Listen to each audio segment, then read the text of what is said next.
오늘은 인간관계 속에 하나님 나라 세워가기 12번째, 우리 오늘 고아와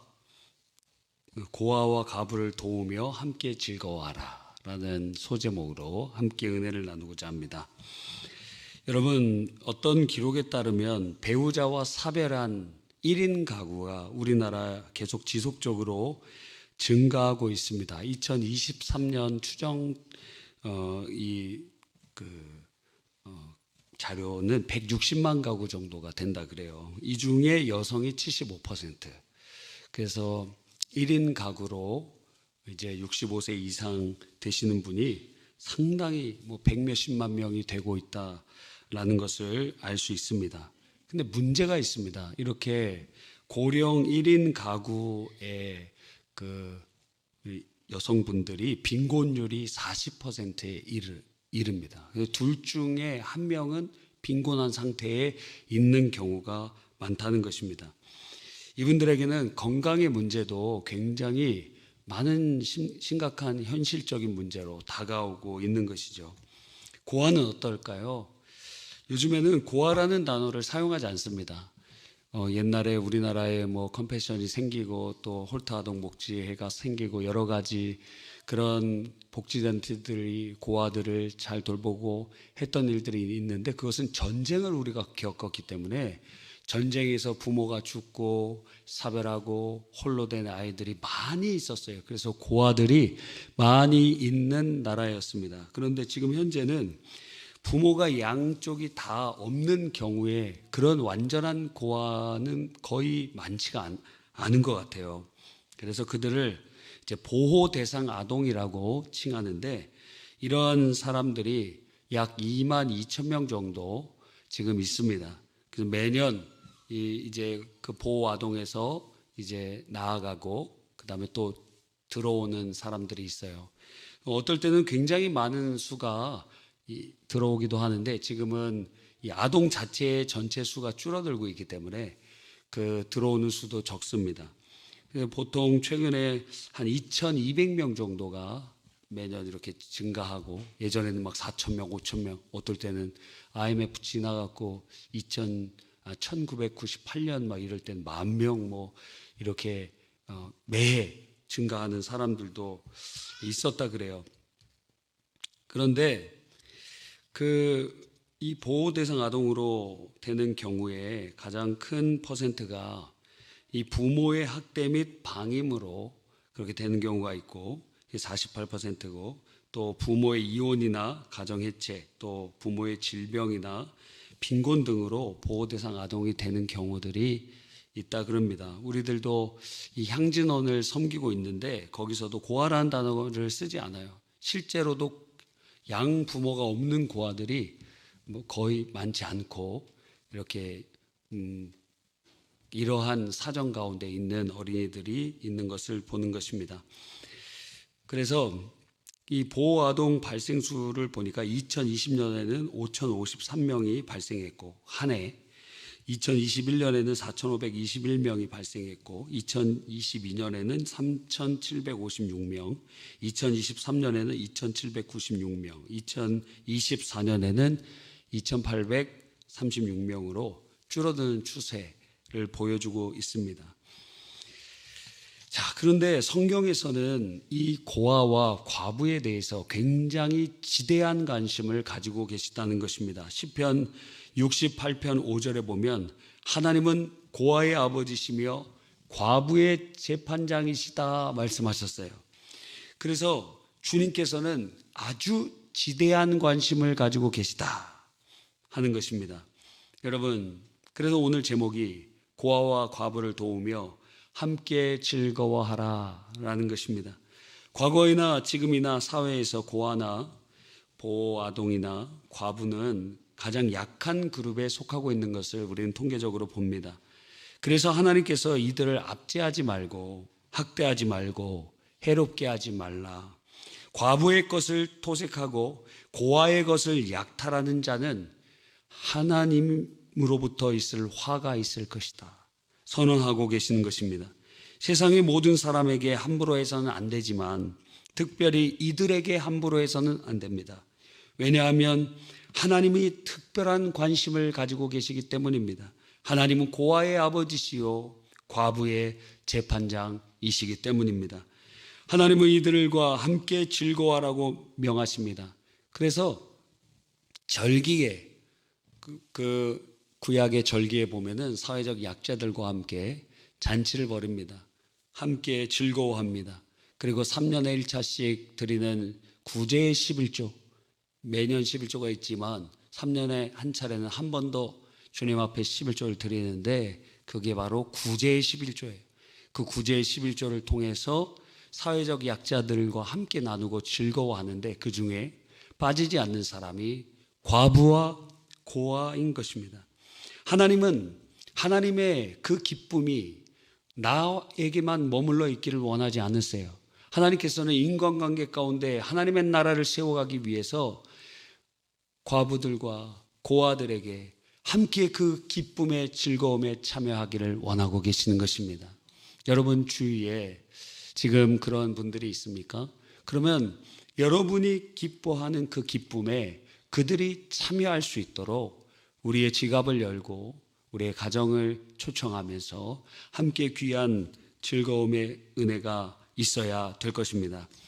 어떤 여자 목사님이 홀사모회를 만드셨어요. 이 에스더 목사님이신데 그분이 홀사모회를 저한테도 1년에 한두 번씩 이렇게 편지가 옵니다. 저도 그 기도원도 한번 가본 적이 있어요. 그런데 그 홀사모회를 왜 세웠느냐, 홀사모 선교회를 왜 세웠느냐 하면은 그분도 원래 사모님이었어요.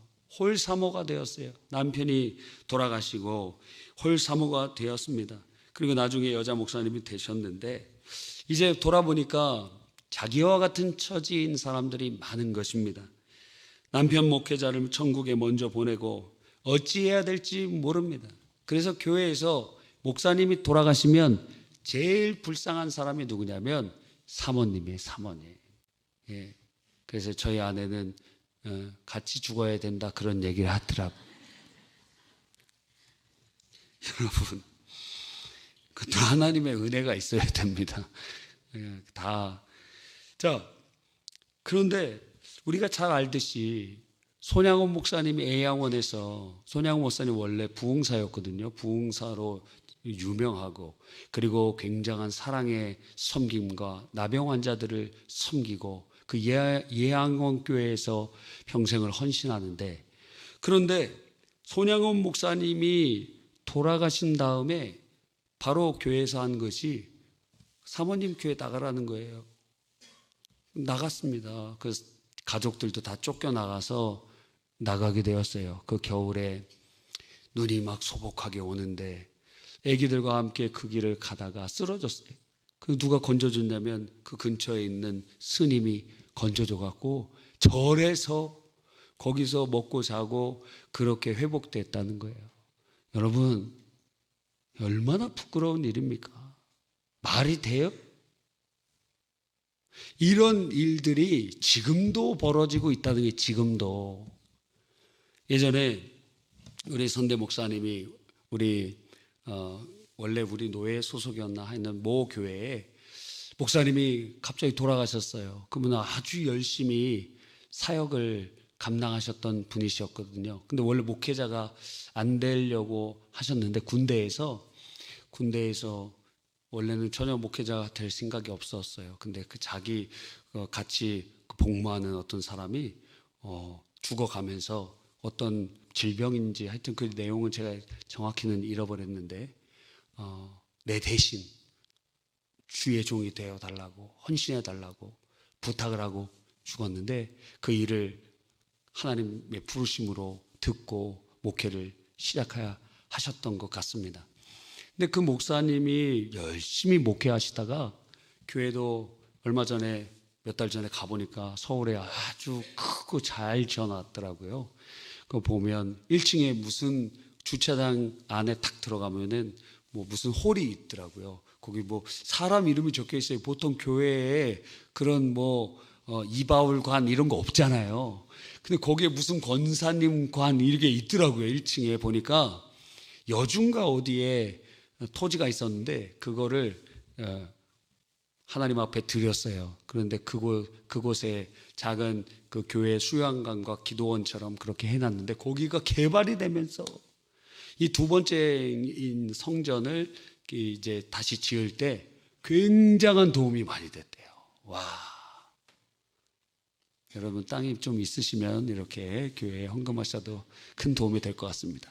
하여튼 그래갖고 그런 관이 있더라고요. 거기에 안내해 주시는 장로님이 그 설명을 해 주시더라고요. 그런 이야기들이 있다. 그래서 기억이 납니다. 가보니까 우리 교회에 한 2배나 3배 정도 돼요. 그 굉장히 서울에 그런 교회가 있다는 것만 해도 참 아름답고 감사한 마음이 들었어요.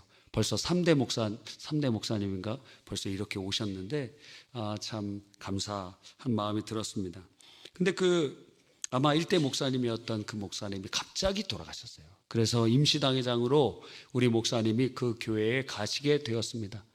그런데 그렇게 평생을 헌신한 그 교회에서 아주 상당히 분위기가 안 좋은 거예요. 목사님 돌아가시고 나니까 그 자녀분이나 이 사모님에 대한 이 여러 가지 이러한 부분들이 참 어려운 느낌을 받으셨나 봐요. 그래서 목사님이 그거 보시면서 잘 정리해 주셨는데 그 사모님도 참 대단하신 것 같아요. 하여튼 여러 가지로 지금 미국에 계시고 돌아가셨는가 지금 정확히 기억은 안 납니다. 참 어려운 가정에 있었어요. 그래서 목사님이 돌아오셔서 그래서 우리 교회에 그 목사님 사후에 관한 그런 조항들을 당회에서 결의하고 공동의회에서도 결의한 거예요. 목사님 사후에 어떻게 하라 하는 것에 대한 것이 전혀 준비가 안 됐거든요. 목사님 돌아가신 다음에 어떻게 대처해야 되는 것 그런 것들이 전혀 대비가 없이 있었는데 그 교회를 보니까 이거 엄청나게 돌아가신 다음에는 완전히 참 어려움이 있다는 것을 보게 된 것입니다. 여러분, 그러니까 이 홀사모들이 제일 불쌍해요. 너무너무 불쌍해요. 너무 불쌍한 것입니다. 그래서 이 선교회에서 주로 하는 일이 무엇이냐면 홀사모님이 공공임대주택에 들어갈 수 있도록 돕는 거예요. 근데 이 공공임대주택에 들어가려면 지금 어떤지 모릅니다. 보증금이 1인당 300만 원이 필요한데 그 300만 원도 없는 거예요. 그래서 선교회에서 그래서 이것을 지원하는 겁니다. 그 지원해서 보증금을 마련해 주면서 공공임대주택에 들어갈 수 있는 그러한 최소한의 도움을 주는 것입니다. 그리고 어떤 홀사모님에게는 매월 생활비를 보조하기도 하고 자녀들에게는 장학금을 주기도 하고 긴급 수술이 있을 때는 치료비를 보조하기도 하고 애경사를 챙기기도 하는 그런 일을 하는 것입니다. 그래서 홀사모의 그런 일을 지금도 감당하고 계시더라고요. 광염교회 조현삼 목사님 우리 그 관계 행복이라는 책을 우리가 인용하고 있지 않습니까? 그 교회는 샬롬회라는 것이 있어요. 샬롬회란 자녀들이 배우자가 죽고 사별하고 자녀가 있는데 자녀가 아직 출가하기 전까지의 젊은 과부를 의미해요. 그래서 나이는 57세 전까지 그리고 자녀들이 출가하기 전까지 이 두 가지의 조건이 같이 있는 분들을 그분들이 남편이 없이 자녀를 막 키워야 되니까 직장 다니고 아르바이트도 하고 그러다 보니까 자기에 대한 삶이 없잖아요. 일찍 남편과 사별하면 생활전선에서 온통 거기에 집중해야 되는데 그거 가지고 자기 화장품 하나 사지도 못하고 좋은 옷 하나 입지도 못하는 그분들 그럼 여가 생활을 할 수 있을까요? 영화 한 편도 볼 시간이 없이 온통 그렇게 집중하고 있는 성도들이 보이기 시작하는 거예요. 얼마나 불쌍합니까? 그래서 교회가 남편의 역할을 해주는 거예요. 평상시에 문화생활을 하기 어려운 그러한 분들을 많이 있기 때문에 1년에 몇 차례 정도 정해서 밥도 먹고 밥도 교회에서 이렇게 그 샬롬회에서 함께 피크닉도 가고 좋은 곳에 식사도 하고 문화생활 영화도 같이 보고 연극도 같이 보고 하면서 교회가 그 일찍 사별한 성도들의 남편의 역할을 해주면서 그렇게 그러한 부분들을 채워주고 한다는 것입니다. 그래서 자녀가 장성해서 이제 출가하게 되면 자녀에게 그 역할을 이제 자연스럽게 넘겨주는 샬롬의 사역을 한다는 거예요. 여러분, 뿐만 아니라 하나님은 고아의 아버지가 되셔서 주님을 믿는 사람들은 필연적으로 고아들에 대해서 관심을 갖게 됩니다. 조지 뮬러의 사역을 우리가 잘 알고 있죠. 1898년 3월 10일 93세의 일기로 소천하기까지 그는 15만 명의 고아들에게 하나님의 사랑을 전해주었습니다. 어떤 고아원을 할 때는 한 번에 3,000명이나 되는 많은 고아들을 섬기기도 했고, 그의 평생에 그 고아원을 거쳤던 모든 사람들을 다 합쳐보니까 15만 명 정도 되었다는 거예요.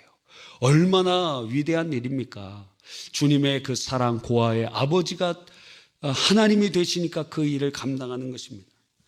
우리 교회도 작은 섬김으로 어린이날 이제 향진원에 어린이들 선물 주고, 크리스마스 때는 특별히 그 어린이들이 요청하는 선물 5만 원에서 10만 원 내외의 그 선물을 다 적어요. 그러면 수십 개의 그 선물들을 마련해서 그 아이들에게 원하는 것, 얼마나 다양한지 모릅니다.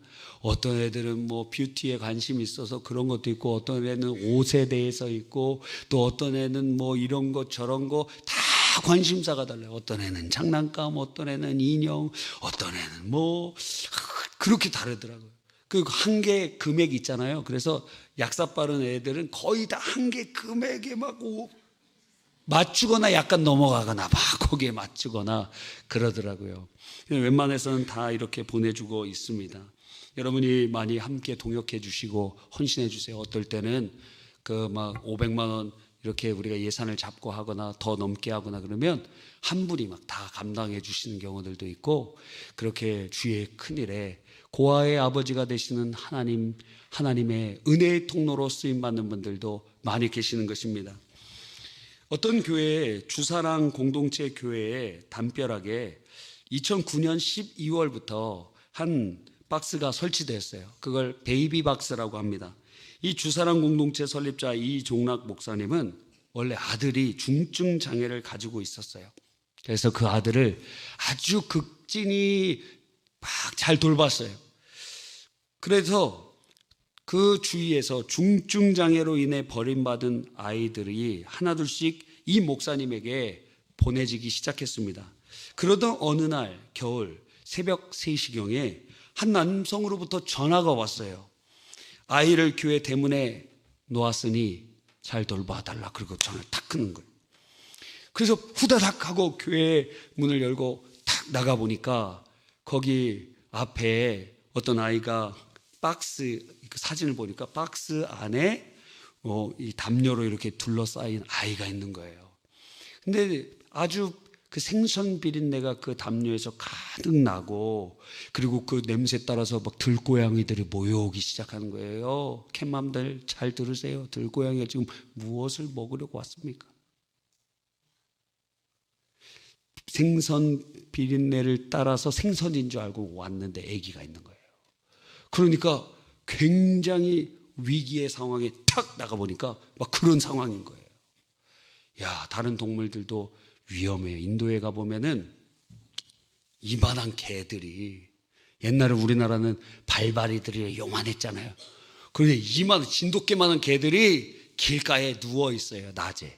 근데 걔네들은 밤에 움직여요. 그래서 여러분이 밤에 막 이렇게 움직이다가 얕잡아 보이잖아요? 확 달려들어요. 애기들 있잖아요, 애기들. 사냥 대상 돼갖고 그냥 확 달려들어갖고 뭡니다.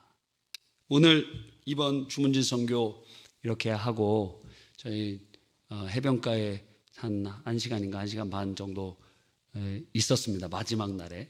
그리고 나서 씻고 거기 근처에 있는 카페에서 잠깐 쉬는데, 거기는 그 카페에는 아주 버르장머리 없는 놈이 있더라고요. 고양이가 식탁에 올라와 있어요. 알고 보니까 그런 카페더라고. 그런 카페. 몰랐어요. 알았으면 가지 않았을 텐데.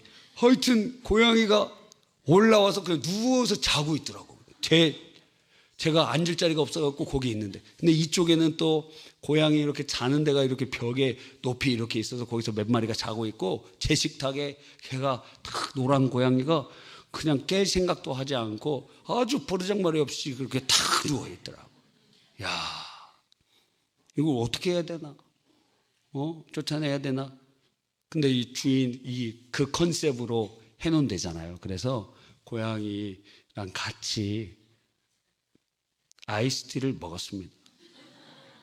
그런데 마지막에 이렇게 놨는데 걔가 제 빨대를 깨갖고 빨대를 먹는 거예요.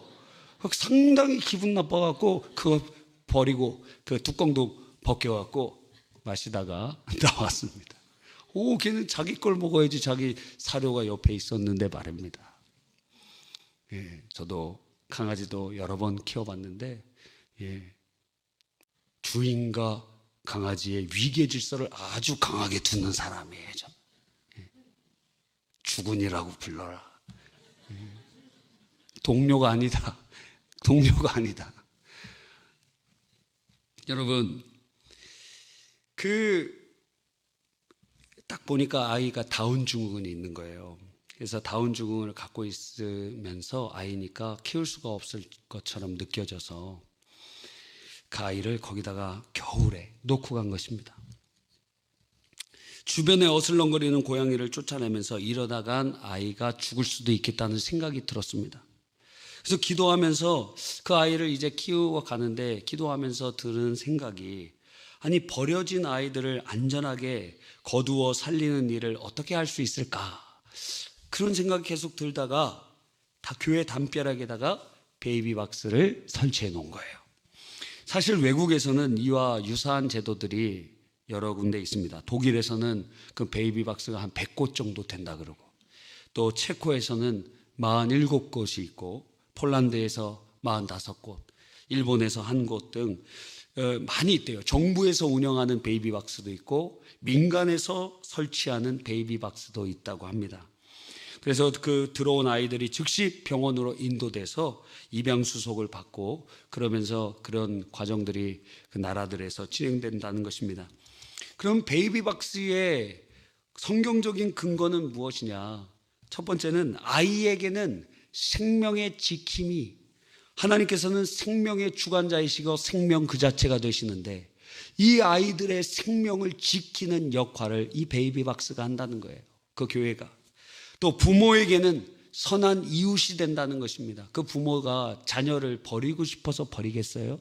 미혼모나 미혼부가 되어서 자녀를 이제 키울 수가 없는 여러 가지 상황이 지금 직면해 있는 거예요. 가난 때문일 수도 있고, 어쩌면 배신당한 것이기 때문일 수도 있고, 그래서 그 사람에게 지금 그들의 상황은 강도 만난 사람과 같은 상황에서 어쩔 수 없이 보통 자기 자녀들은 그렇게 하나님이 주신 마음으로 키우도록 하는 것, 마음을 주셨는데 더 이상 키울 수가 없어서 거기다가 놓을 수밖에 없는 상황, 강도 만난 사람처럼 주님께서 이 베이비박스가 그 부모에게는 선한 이웃의 역할을 감당하도록 하는 두 가지의 성경적인 근거를 가지고 그 일을 감당하고 있다고 하는 것입니다.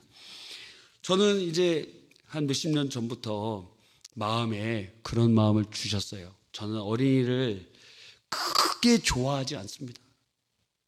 조금 좋아해요. 그런데 우리 교회에 이렇게 어린이 사역을 할 수 있도록 하나님 인도해 주신 것은 사실 어린이이기 때문이 아니라 어린이가 미전도 종족이 되어버렸기 때문에 미전도 종족 선교적 측면에서 우리가 어린이들을 선교하고 있는 것입니다.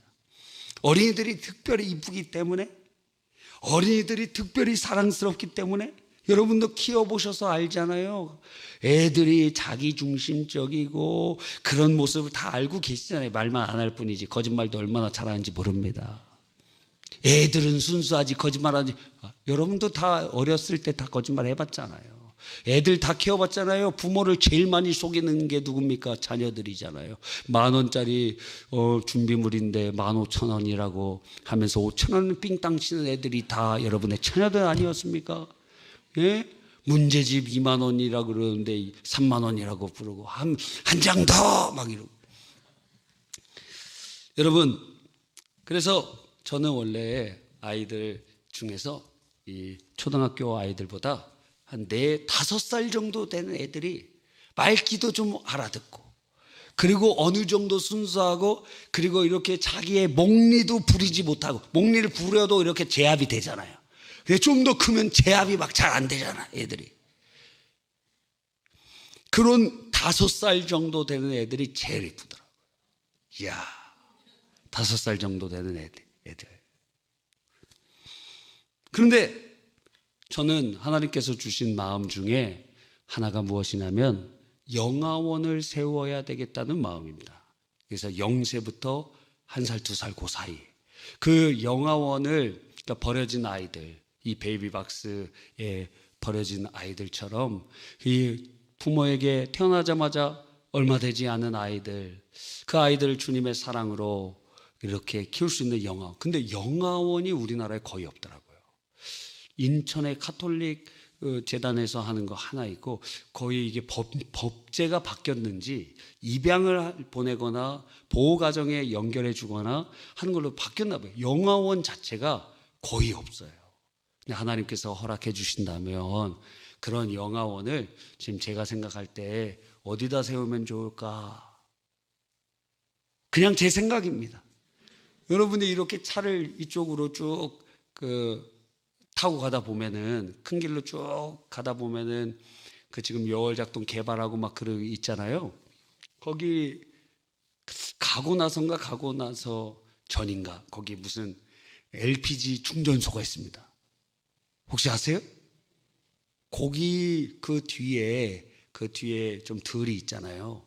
거기다가 좀 세웠으면 좋겠다 하는 생각이 듭니다. 근데 뭐 개발 제한구역인지 뭐 그런 거 따져보진 않았어요. 그냥 저쪽에 있었으면 좋겠다 하는 생각이에요. 그래서 그런 생각이 들더라고요. 그래서 그런 곳에, 왜냐하면 또 집들 옆에 있으면 그런 것도 싫어하는 사람들이 있어요.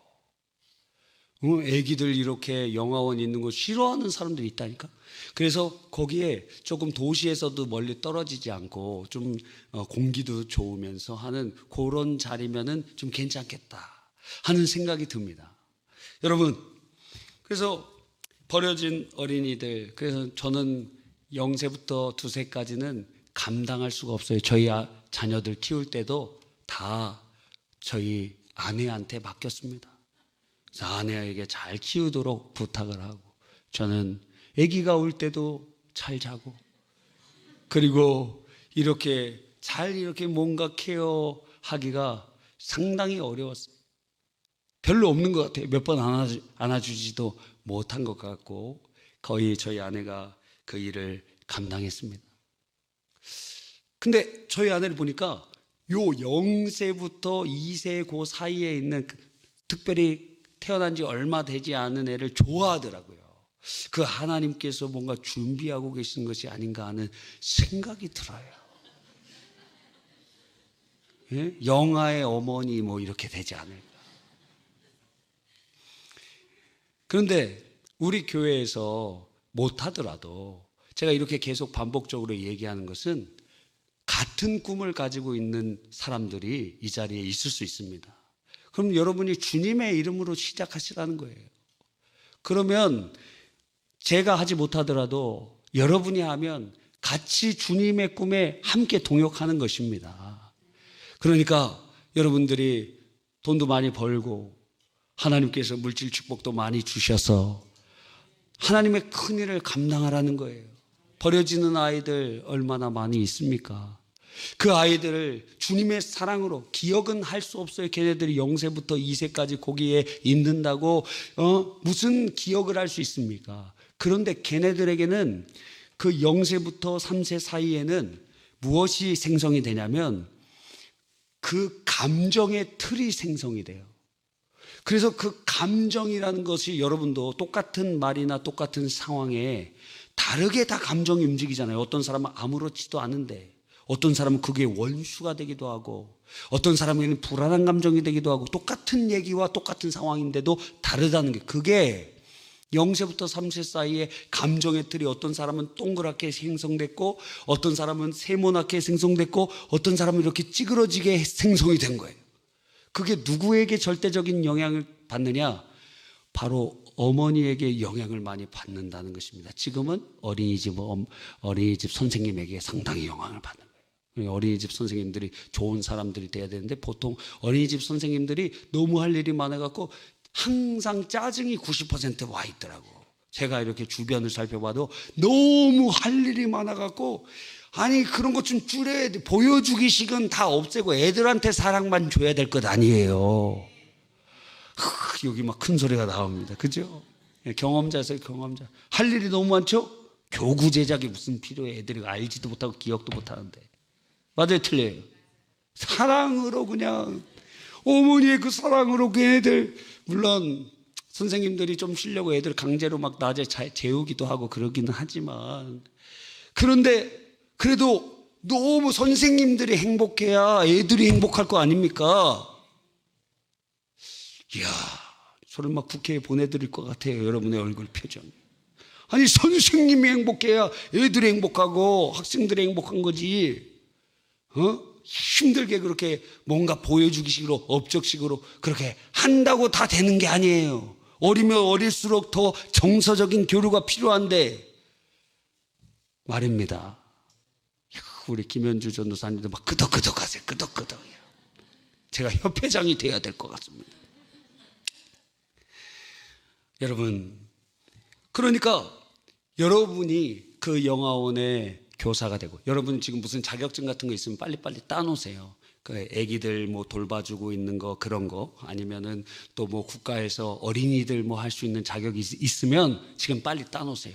그래서 영화원 시작한다 그러면 그런 분들이 그 봉사자로 시작하면서 하는 그 일이 딱 준비될 수 있도록 지금 준비해 놓으세요. 하나님의 큰 일이 이루어져 가고 있는 줄 믿습니다. 그래서 여러분은 뭘 하느냐? 걔네들 보면서 어쩌면은 우리 가정마다 위탁 가정을 이렇게 해서 6개월이든지 1년이든지 여러분 우리 교회가 그 센터를 나중에 짓는다고 하면 그 전까지 여러분 1대1로 매칭을 이렇게 시켜줘서 아이를 6개월도 키우고 1년도 키우고 그러면서 그 아이들에게 무엇을 해줍니까? 걔네들은 기억은 뭐 하지 못하지만 주님의 절대적인 사랑이 무엇인지 어디에다 새겨줘요? 그들의 감정의 틀에 새겨주는 거예요. 구김없는 아이, 그 마음에 어떤 상황 가운데서도 불안의 감정이 먼저 떠오르지 않고 염려의 감정이 먼저 떠오르지 않고 주님의 사랑 가운데 그러한 아름다운 모습들이 떠오르도록. 너는 부모님도 안 계시고 이런데 어떻게 이렇게 자라날 수 있었니? 나도 몰라. 그런데 추적해보면 해림교회 영화원 출신이에요. 다 애들이. 다 마음에 그렇게 상처가 없이, 물론 그 다음 순서들도 더 중요하겠지만 그 감정을 보담고 사랑으로 감싸주고 주님의 절대적인 사랑에 그들의 아무것도 기억하지 못할지라도 여러분의 얼굴도 기억 못할 거예요. 그러나 그들의 감정의 틀에는 새겨져 있어서 하나님이 너희들을 사랑한다. 하나님께서 너희들을 기억하고 계신다. 여러분, 주님의 큰일에 함께 동참해 주시기를 간절히 바라는 것입니다. 왜 그럴까요? 하나님은 과부의 재판장이요 고아의 아버지가 되시기 때문입니다. 그래서 우리가 그런 일을 해야 되는 것입니다. 오늘 인간관계 속에 하나님 나라 세워가는 이 12번째 원칙, 고아와 과부를 도우며 함께 즐거워하라. 우리가 마지막에 읽었던 야고보서 본문에 보면 야고보서 1장 27절에 하나님 아버지 앞에서 정결하고 더러움이 없는 경건은 막 기도 열심히 하는 거, 막 우리가 주의 일 봉사 많이 하는 거, 그것도 하나님 보시기에 아름다운 경건일 수 있겠지만, 그런데 야고보서 1장 27절은 하나님 앞에 정결하고 더러움이 없는 경건은 곧 고아와 과부를 그 환난 중에서 돌보고 또 자기를 지켜 새 속에 물들지 아니하는 그것이니라. 그 고아와 과부를 그 환난 중에서 돌보고 바로 그곳에 하나님의 나라가 임하게 될 것입니다. 우리 교회가 그런 교회가 되기를 바랍니다. 여러분이 함께 동역해 주시기를 바랍니다. 기도하겠습니다.